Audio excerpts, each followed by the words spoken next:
Bonjour, aujourd'hui je vais faire une vidéo sur l'investissement dans l'immobilier coté. Donc je vais vous présenter un de ces winners aujourd'hui.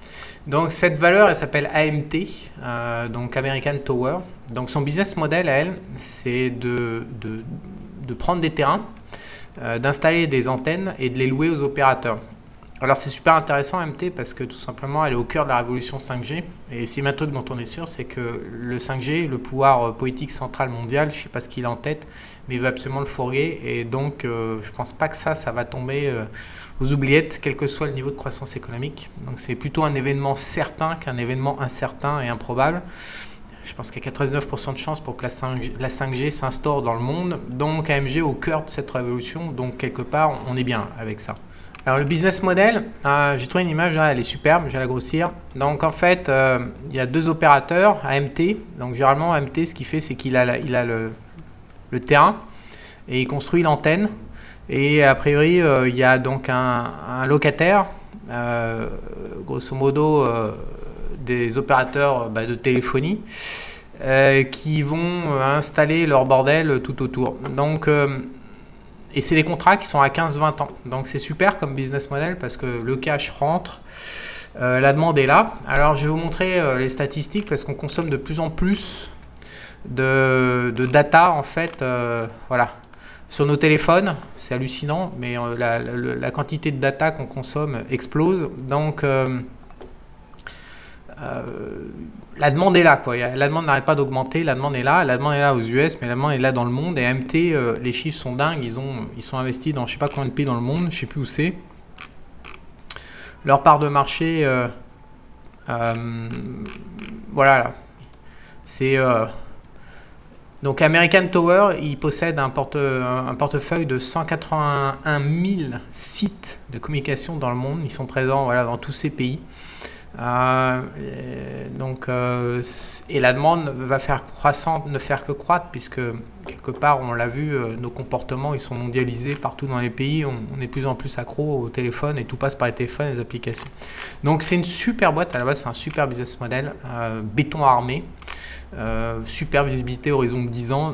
Donc AMT c'est de la balle. Après il y a des problèmes. Alors d'abord comment ils gagnent leur fric? Tout simplement parce qu'une fois qu'ils ont leur site avec leur antenne, une fois qu'ils ont, tout simplement ils vont prendre plusieurs opérateurs pour le même site. Voilà, on le voit bien. Donc là avec un locataire téléphonique, il y a les deux rangées, puis il y a trois rangées d'antennes et de matos. Donc du coup les revenus sont triplés avec un investissement quasiment nul pour tripler la rentabilité. C'est un truc, AMT c'est une machine de guerre pour le pognon. Alors ça c'est très intéressant. Maintenant on va regarder les performances.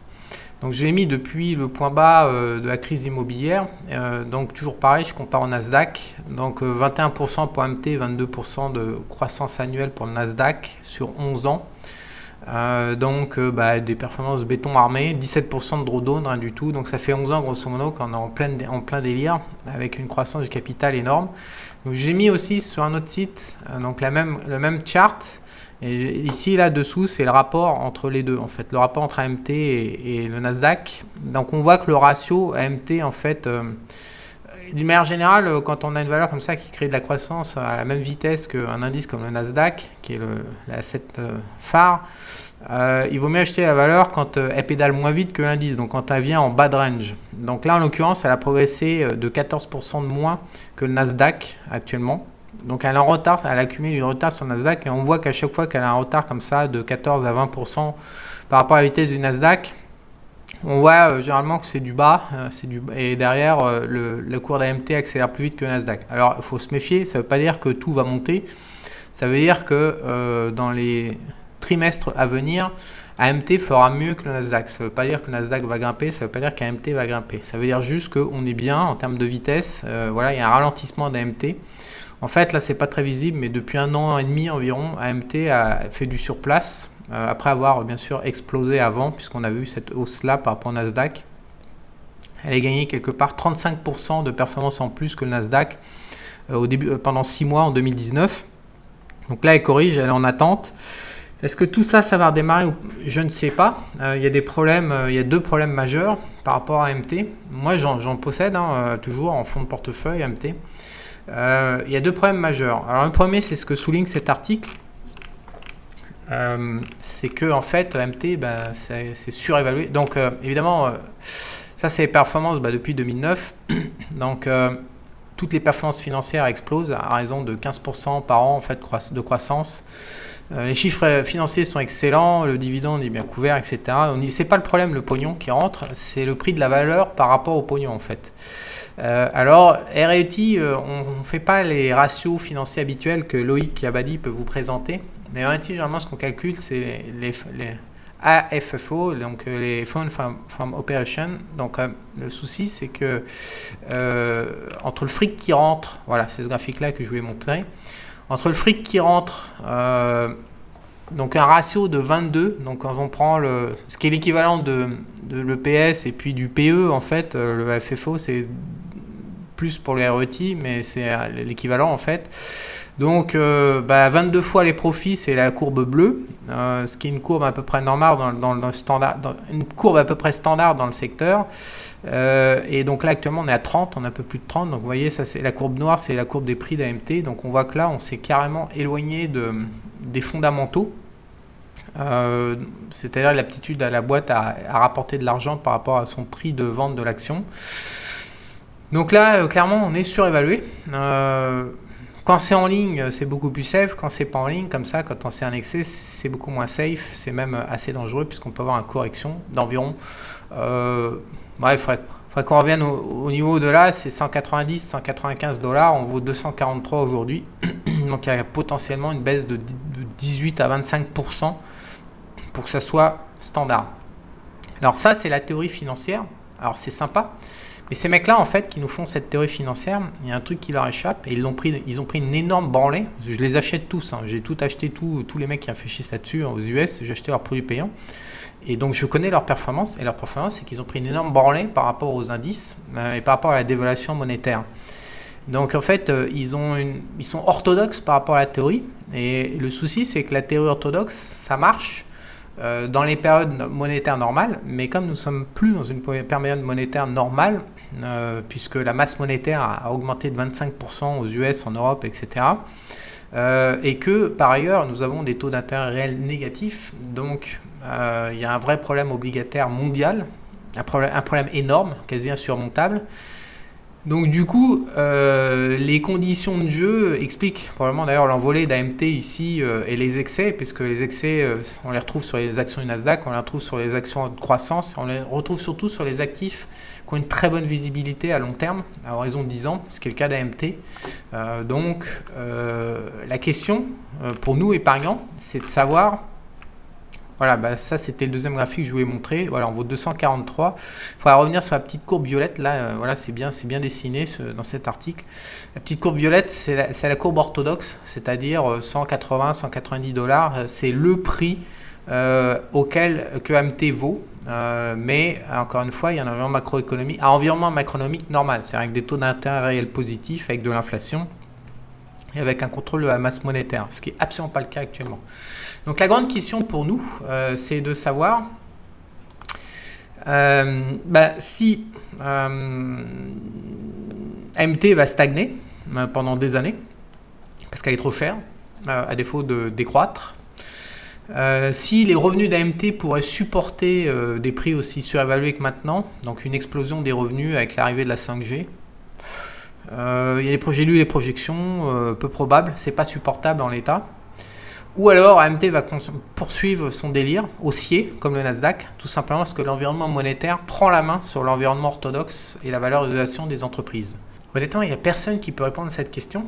Et donc les enjeux sont les suivants. Soit vous dites, je ne prends pas la position AMT par exemple, parce que si ça se retourne, je vais prendre 25% dans ma gueule à la baisse pour retrouver un cours normal.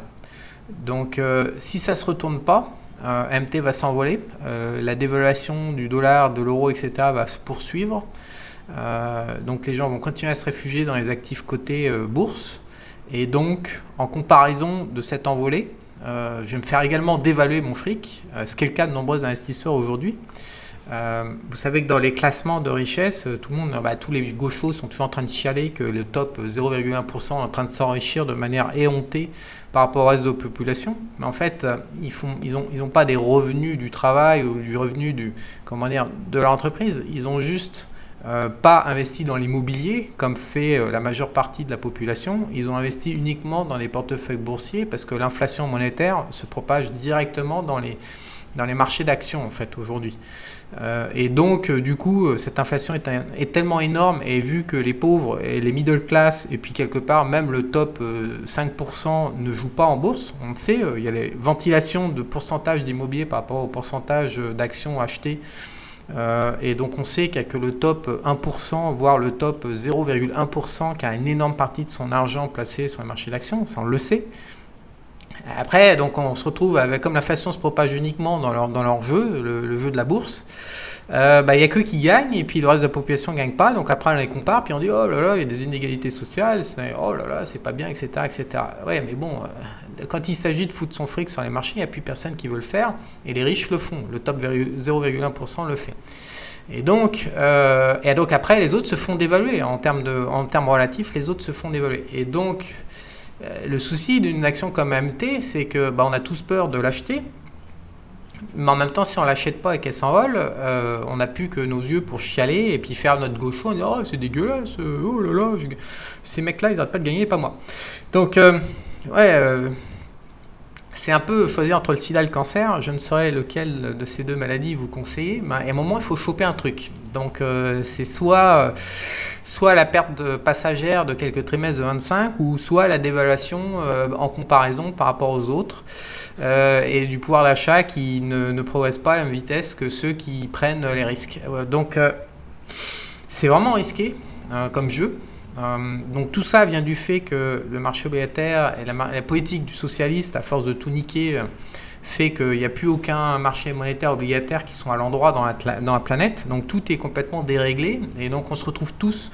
Je vous rappelle que TransferWise, moi je l'ai reçu également et des clients m'ont envoyé, mais TransferWise a envoyé un email hier en disant qu'à partir du 19 décembre 2020, ils allaient prélever pour tous les comptes supérieurs à 15 000 euros une taxe de 0,40%, puisque les taux d'intérêt étant négatifs en Europe, donc ils prélèveraient 0,40% sur le capital, voilà, direct, parce que vous détenez des euros sur votre compte.